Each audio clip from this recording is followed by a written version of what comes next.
va parler du développement de cellules souches de moelle osseuse. Pour aborder ce sujet-là, en fait, il faut partir de la conception en fait, de l'être humain. Dès la conception, il y a un spermatozoïde et une ovule qui se rencontrent. Le spermatozoïde pénètre l'ovule, perd sa queue, et donc de cette rencontre naît la première cellule. Et tout part de cette cellule-là qui est à la base totipotente. Ce terme est très important. Totipotent veut dire toute potentialité, c'est-à-dire que de cette cellule, en fait, va découler toutes les autres cellules du corps. Ces cellules vont se différencier et elles vont donc créer les différentes parties du corps. Je vais très vite, je schématise, bien évidemment, il y a beaucoup d'étapes, mais schématiquement, c'est exactement ce qui se passe.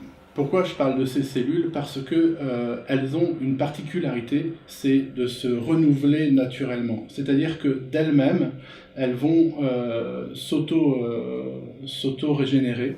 Le premier système d'autorégénération en fait, des cellules consiste donc dans le renouvellement direct, parce que ces cellules vont se diviser, et donc en une cellule mère, une cellule fille.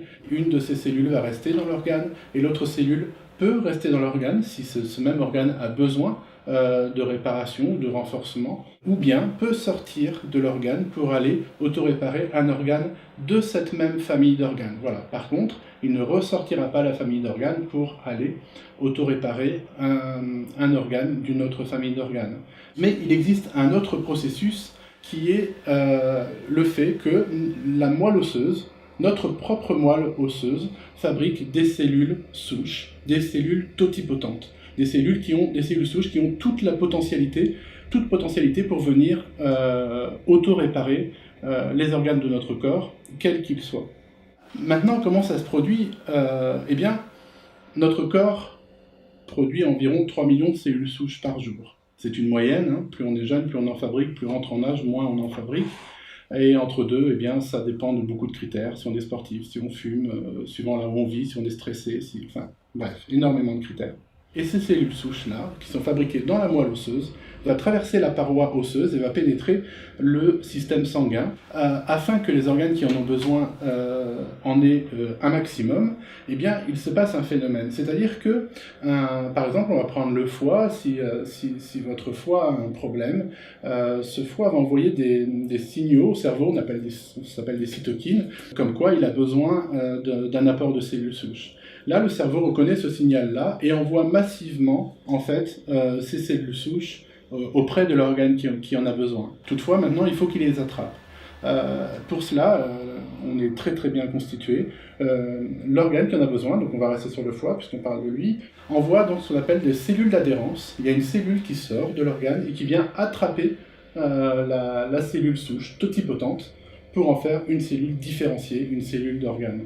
En moyenne, il se dit que les cellules souches mettent 36 heures à faire le tour du corps, mais c'est une moyenne. Évidemment, on est tous différents. On a des personnes qui ont un rythme cardiaque plus ou moins performant, d'autres un sang plus ou moins liquide, ce qui fait que nos cellules souches atteignent les organes plus ou moins rapidement. Du coup, en favorisant le développement de cellules souches de moelle osseuse, on peut agir de deux manières différentes. Et c'est ce qu'on a voulu faire avec le Natura-Stem. Le Natura-Stem a la particularité donc, de venir augmenter considérablement le nombre de cellules souches de moelle osseuse, mais en plus, grâce aux ingrédients qu'il compose, il vient améliorer la qualité du sang, tant au niveau texture qu'au niveau du rythme cardiaque. Cette synergie de plantes qu'il y a dans le Natura-Stem, grâce à la Phanizomenone flossacoe, qu'on appelle aussi algue du lac Klamath, et aussi la chlorella et la spiruline, viennent considérablement augmenter notre propre production de cellules souches de moelle osseuse, et donc viennent favoriser l'autorégénération du corps grâce à cet apport supplémentaire. Ce qui fait que ça permet à la personne qui utilise le Natura-Stem d'avoir un sang de bonne qualité et qui apporte les cellules souches nouvellement constituées plus rapidement et plus efficacement aux organes qui en ont besoin.